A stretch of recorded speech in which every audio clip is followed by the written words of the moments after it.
This is Khodabakhsh representing Motorfootball Group, and I'm honored to host this live conversation. We are going to have another episode of Motorfootball's weekly conversation about the most important matters in sport and physical education science. Today, we are honored to have Dr. Tim Suchamel with us, Assistant Professor and Human Performance at Carroll University, research interest in strength and power development, and athletics. Dr. Suchamel, thank you for accepting our invitation. I'm glad I was able to figure it out this morning. No problem. Okay, this is no problem. So, as you know, Dr. Suchamel, we're going to deal with a very special topic that has a huge positive effect on today's top level soccer all over the world. And it's called functional training. And we hope that this conversation would be very useful for whether professional and amateur athletes to reach the higher levels in their careers. So, Dr. Sukamal, let's start with a basic question about functional training. Uh, what is exactly functional training, and what's the definition of it? So there are a variety of definitions that are out there, but in my opinion, I would define functional training as sport-specific training that will help athletes improve their fitness characteristics and enhance their performance on the field. So in addition, I will mention that sport-specific training is referring to um, the movements performed in the sport, the conditioning, among other things as well. So, and the other question is, what's the main reasons that led to need such a special trainings? So the reason why we need to use this type of training is it really helps prepare our athletes to be in a better state to compete, a level of preparedness, if you will.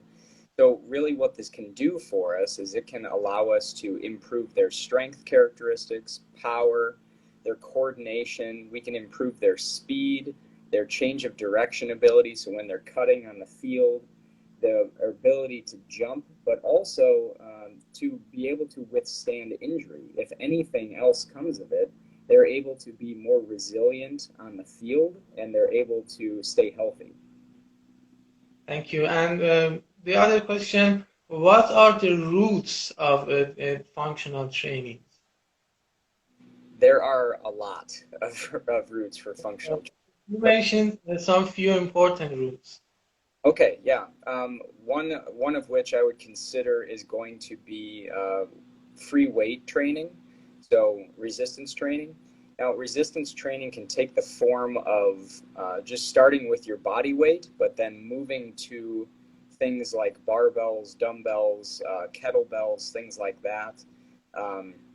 We put a large emphasis with our soccer players on squatting movements, pressing movements, whether it's a bench press, an overhead press. We also do a lot of pulling movements, whether it's deadlifts or like a rowing movement with a barbell. But really what it does is it helps them develop the strength necessary when they're moving on the pitch. Right. And please tell us about the importance of functional training in today's professional sports. And I mean, exactly what is the differences the functional sport trainings made in sports before the existence of functional training? Well, I mean, functional training, by my definition, has been around for a long, long time. But until probably the 60s and 70s, did we really classify it as, actually, it was probably earlier than that, actually. But The main difference is that there's more structure to it now than there was previously. I know in the United States, it really didn't become a popular thing to lift weights because a lot of people thought lifting weights was just going to make you slower. And really what it does is the exact opposite, is it may allow you to increase how much force you're going to put into the ground and therefore help you step farther distances. It may help you, again, get stronger, more powerful. And so I would say that's probably the main difference now, is that it's become more mainstream than it has in the past. So the improvement process from beginning till now, what are those? The improvements from the beginning to now, again, the structure of it, but also there's been a lot of, being in my position, I do a lot of research on these topics, and there are hundreds and thousands of researchers throughout the world that are trying to find out not only is resistance training effective, they want to know the best possible way to implement it with their athletes to allow them to be the most prepared on the field. So if we say, for example, we know things like if we perform higher repetition training, that's actually going to develop more fatigue than it will develop power.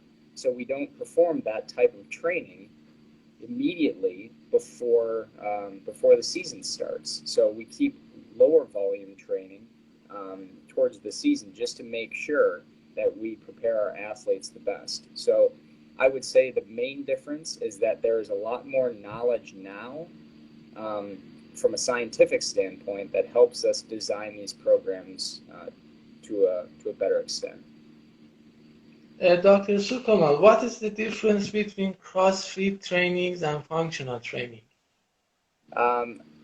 The main thing I would say, and don't get me wrong, there are some benefits to CrossFit training. It's high intensity interval training. You're able to burn a lot of calories and get very lean. My primary issues is that there really isn't much structure to CrossFit training. They may have their workout of the day, but at the same time, it almost seems like they're just taking two exercises out of a hat and just say, this is what we're going to do today. And in reality, that's really not what we do when it comes to developing our strength power characteristics.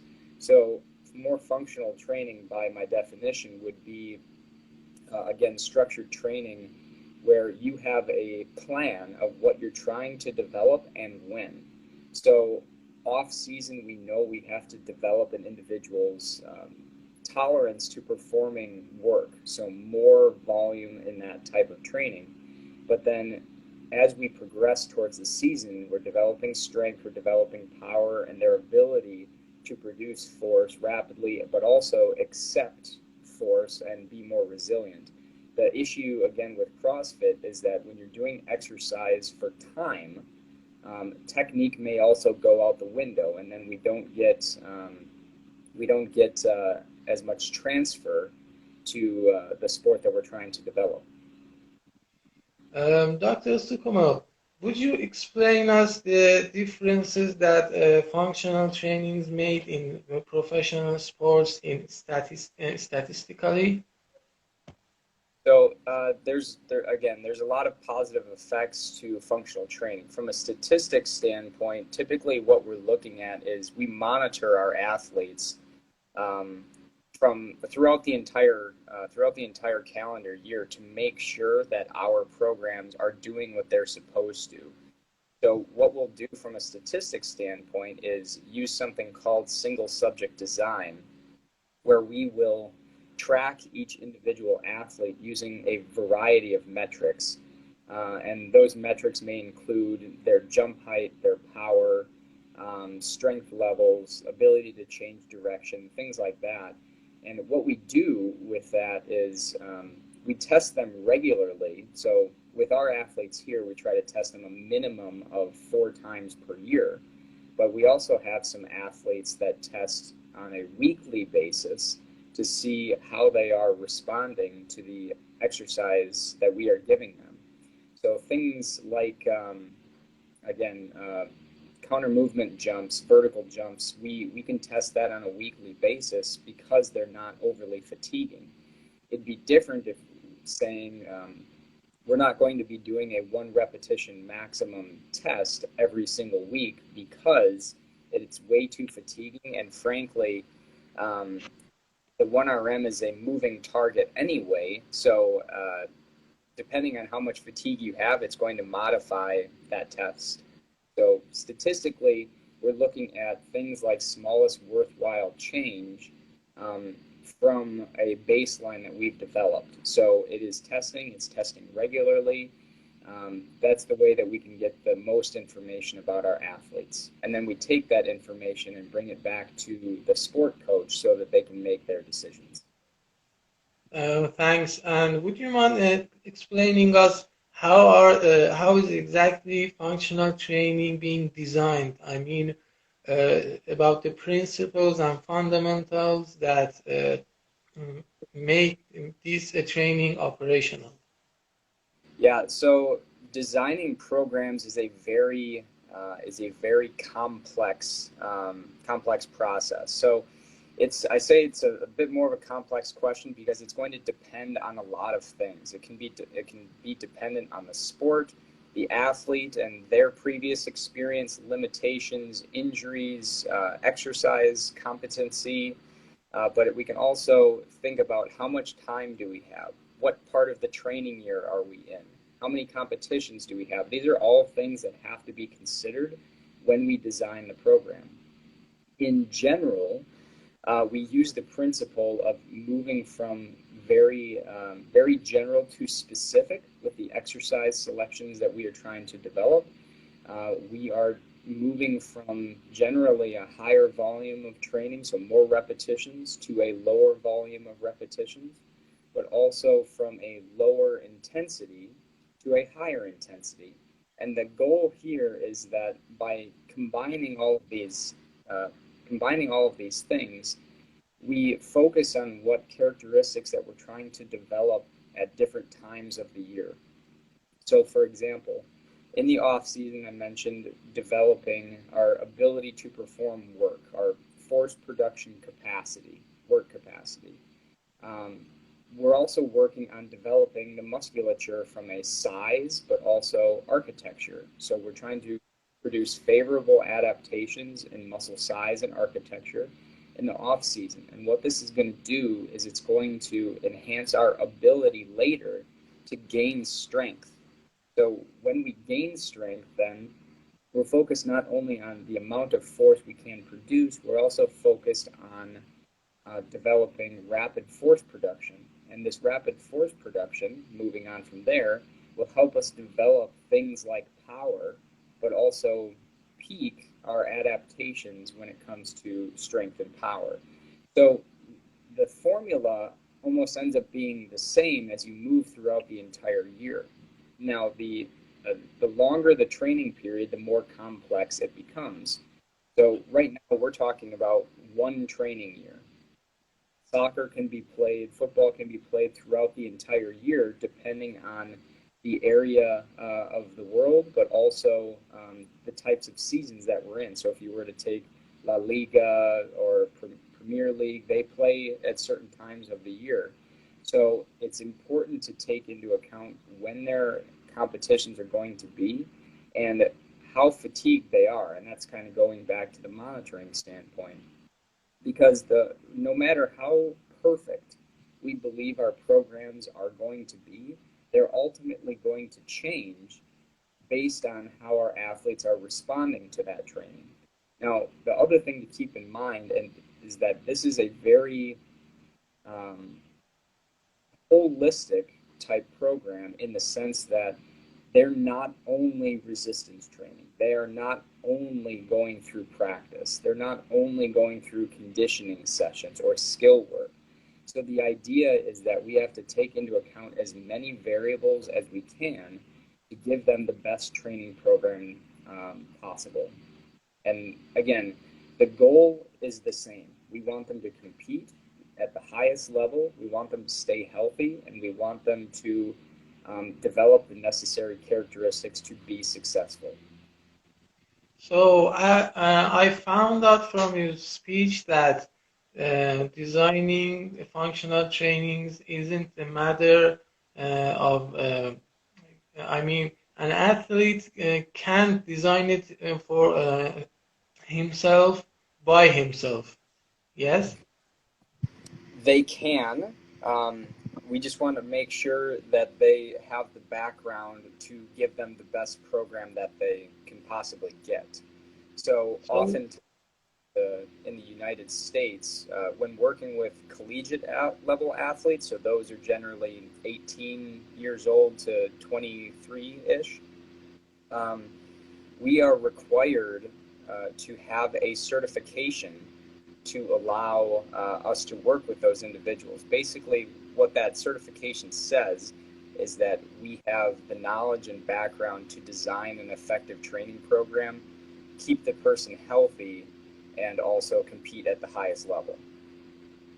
and the other question, consider an athlete that needs to a proper functional training program. Uh, who can help him? I mean, exactly, consider myself. Um, uh, who can I get help from to have a proper program? The basics would be a what we would consider a personal trainer. Now, a personal trainer in the United States may be different in different parts of the world, but this person generally is trained to work with more of the general population, and that to say is not necessarily the sporting population. However, they should have some knowledge of designing basic training programs, so they could help. Beyond that, you're looking at what we call strength and conditioning coaches, um, or strength and conditioning practitioners that will allow you to have more of a knowledge base of the actual sport. They're going to perform something that's called a needs analysis that will break down what that sport needs. So since we're talking about soccer and football, we need to be strong. We need to be powerful. We need to be fast. We need to be able to change direction effectively. What a good strength and conditioning coach will do will go through all of the needs of that sport from strength standpoint, conditioning, etc., and design a program based on that. A personal trainer may not necessarily do that. Don't get me wrong, there are good personal trainers as well. But I will also mention that other people are going to contribute to this program. So it's not just the strength coach, it's also the physios and the sports medicine staff. And what they will do is they will help the strength and conditioning coach, especially if there's an injury and someone's returning from an injury, they will allow you to take that knowledge as well, and you work together to design the best program for that athlete. Dr. Suchamel, what is the role of coaches and creativity in designing such programs? And actually, how much creativity can be included into these programs? Good question. This kind of builds off of what we were just talking about. Is um, Coaches are going to have some input. Now, if we're talking about the actual sport coach, they will decide ultimately what is going to be done. If the coach says that we are not going to be doing certain types of training, we're not going to be doing that type of training because they have the final say. But I would also argue that there should be what we call the sports performance enhancement group. So a team together should be taking all the information that is available from the coach, from the physios, from the strength and conditioning coach to help design. So they should have a role, or at least be a part of the discussion to figure out what is going to be best for the athlete. Now, there is an art to designing these programs, and again, if we only take into account one person's input, that's the only input that's going to go into that program. The other thing I would say is from a creativity standpoint, I typically, this is just me personally, and I know a lot of other coaches do this as well. I will not implement anything with my athletes that I myself have not experienced before. So what that means is that I'll take certain ideas that I have and put them into my own training to see how my body responds. And depending on that, I could potentially implement that with my athletes, um, so that they can experience something similar to what I did. But the creativity can be all over the place. There's a lot of ways to accomplish the same goal. You know, my background when it comes to research is in weightlifting movements, so the snatch, the clean and jerk, things like that. We have done those variations with soccer players before, but that's not to say that they have to do those movements. There's other jumping movements that can give you really good adaptations as well from a lower body power standpoint. So being creative, we like to say that strength and conditioning coaches are artists when they design their program, because they have to take so many things into account to put a final product in front of the athlete and say, this is what is going to help you get better, stay healthy, and stay on the pitch. So again, there's a lot of things that can be taken into account, but a coach has a lot of leeway to be creative in how they design their programs. And in fact, they should be creative, because we say that there is, if you're familiar, there's what we call cookie cutters. Cookie cutters ultimately produce the same shape of everything, because they're metal. They produce the same shape. I say that there's no such thing, or there shouldn't be, a cookie cutter program for every single athlete, meaning every program should be unique to each athlete. Excuse me, dear followers, if you had any special questions from Dr. Suchamel, just let us know. I will mention your question here on live. Dr. Suchamel, what are in the operational phase of the functional trainings, what are the principles that should have to be paid attention to? I mean, some things like repetitions and break times, the pressure of the training, and etc. Yeah, there's a lot of there's a lot of variables and principles that should be taken into account. So, three things. The primary training variables that we consider are going to be what we call the overload principle. The overload principle refers to the idea that any stimulus that we give the athlete is going to produce a specific adaptation, so above their previous levels. So an example of an overload could be increasing weight or decreasing weight. We could increase the number of repetitions. We could decrease the number of repetitions. We could add new exercises. We could eliminate certain exercises. So all of these are a unique overload stimulus that that's going to be unique. And what we're trying to do is, when we implement it, if we're trying to get a unique response from the athlete. So we should know that when we increase the number of repetitions, that's also going to elicit a response of more fatigue. When we have more fatigue, we would expect that power, at least temporarily during this, would be decreased. But we have to consider that's okay as long as we build it back up later on. So another training principle is going to be variation. Variation is going to be unique because if we give our athletes the same thing every single time, they will start to become stagnant and stay at the same level that they are at, and possibly they could start dropping off in terms of their abilities. So that being said, we have to be able to be unique in the stimulus that we are giving them. And when we're doing that, when we're doing that, we need to make sure that the exercises are unique. We need to make sure that the rest intervals and everything are going to be unique. Uh, we need to make sure that the repetitions are going to vary. We can't give someone sets of 5 for everything.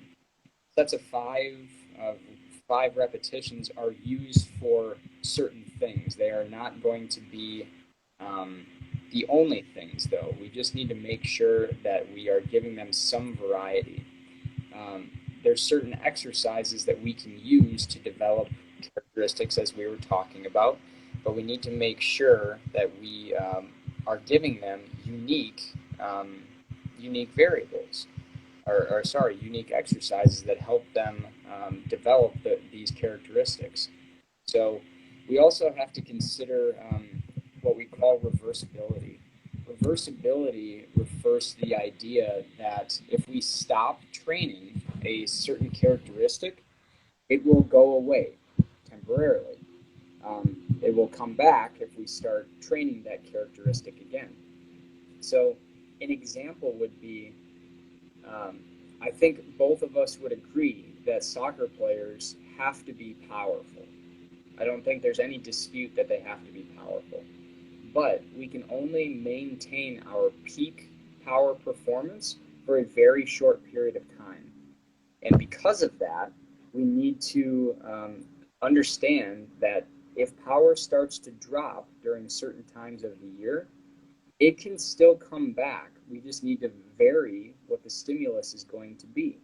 So we need to make sure that we understand that in the off season, when the volume is going to be higher, power is not going to be high at that point, and that's okay. We need to understand that we are laying a foundation in the off season to help us build power to a greater extent during the season. So too many coaches that are out there may misinterpret a drop in power as a negative in the off season, when in reality we are not able to be at our max power all year round. So it's the same with strength characteristics. Strength hangs around. If we stop training it, it hangs around for a long period of time. So does our conditioning. But eventually, if we don't come back and revisit it, then it's going to start to dip, and go down. But again, we need to understand that we can build that back up when we start to place a greater emphasis on it. So reversibility is something that can benefit us at certain times. It can also be detrimental if we allow it to reverse or decrease our fitness characteristics too much. Thanks for a very extracted and useful information. The next question is about the equipment that is needed for this kind of trainings. Would you mind explaining us about it? And is it the second question? Is it necessary to be fully equipped for operating the functional trainings? So, as I mentioned, functional training can take many different forms. It can be free weight training. It can be with machines. It can be with your body weight, with bands like resistance bands, kettlebells. So the different types of equipment that you can use are, as I mentioned, you can use free weights, you can use kettlebells, you can use your body weight for exercises like plyometrics and jumping. Honestly, we can be very creative with limited things. So example would be if we just have a box, just a box or a step or something like that. We can do a lot with that. We can do step-ups onto that box. So not jumping, but stepping up onto the box to develop the muscles that way. So you can also do plyometrics. You can jump up onto that box different ways. You can do it with both legs. You can do it with one leg. You can do lateral lunges with this type of box depending on how high it is. So we can still develop strength to a point. There are obviously limitations to it, but we can develop strength to a point with limited equipment. That being said, the more equipment you have, the more versatile you can be, the more options that you have, in other words. So if we have free weights, if we have, or even if we just have free weights, there are an unlimited number of exercises that you can perform with free weights. We can squat, we can press, we can pull, we can twist with certain things, with like a landmine press. Things like medicine balls, even. So medicine balls we can use to develop lower body power. We can develop upper body power with these. We can do twisting motions and develop the core musculature. But the question is, are people limited? It's only limited if you make it limited, because we can do a lot of things with a very limited amount of equipment. We just need to make sure that whatever we are going to implement with them, regardless of the equipment that we have, is we still need to build the characteristics that we want to do or that we want to develop. So can we develop strength with body weight? Yes, but to a point. And there are limitations there. Can we develop more strength with free weight equipment and machines? Yes, we can. But at the same time, if we talk about power, you can be very powerful with just body weight movements. Jumping. You can do medicine ball movements, twisting movements. You can sprint. I mean, you don't need any equipment to sprint. And, sprinting is going to be very specific to what soccer and other athletes have to do. So we just can't forget that we can be very successful with a limited amount of equipment. The coach and the strength and conditioning coach just have to be creative. Thank you. Dr. Suchamel, when is the golden time for carrying out the functional trainings? Pre-season, while season, or after season? When is it? We can, in my opinion, we should be performing what we term functional training throughout the entire year. So as I mentioned, we may have more training sessions in the off season, and then we reduce the number of training sessions as we get closer to the season.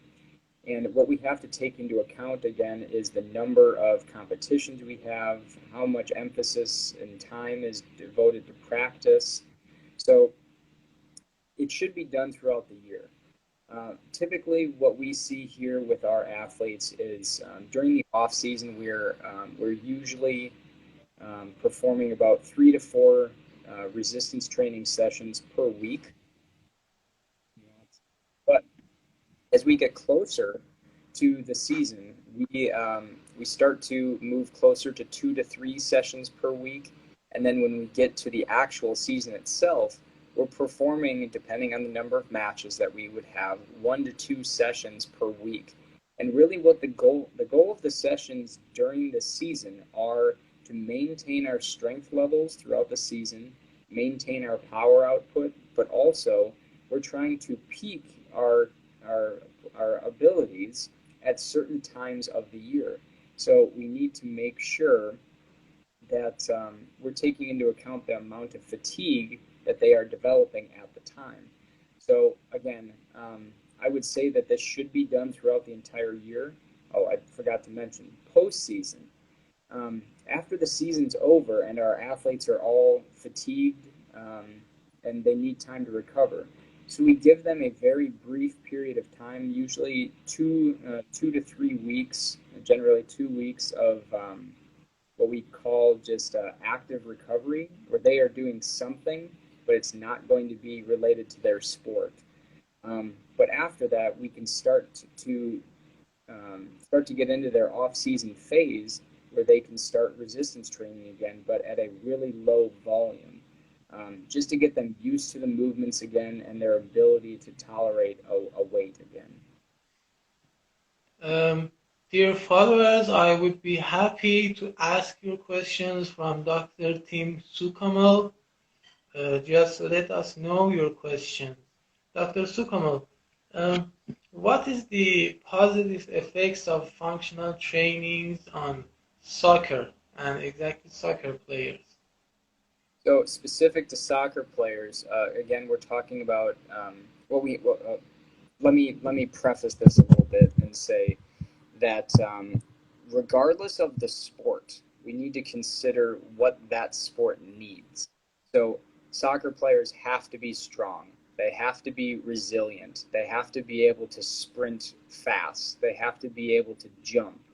They have to be able to change direction well because we're moving in very small spaces. They have to be well conditioned. So all of these things have to be taken into account. But you can train a lot of athletes very similarly. So what functional training is going to do is it's going to allow us, specific to soccer, to make them stronger, make them faster, make them jump higher and farther. We can develop their ability to resist increases in injury rates, so we can make the athletes more resilient. Um, by performing functional training, we can improve their conditioning. Also, and this is, I'm sure everyone would perk up at this, is we'll be able to increase how hard they can kick, but also increase the kicking velocity to allow them to improve their goal scoring abilities, possibly.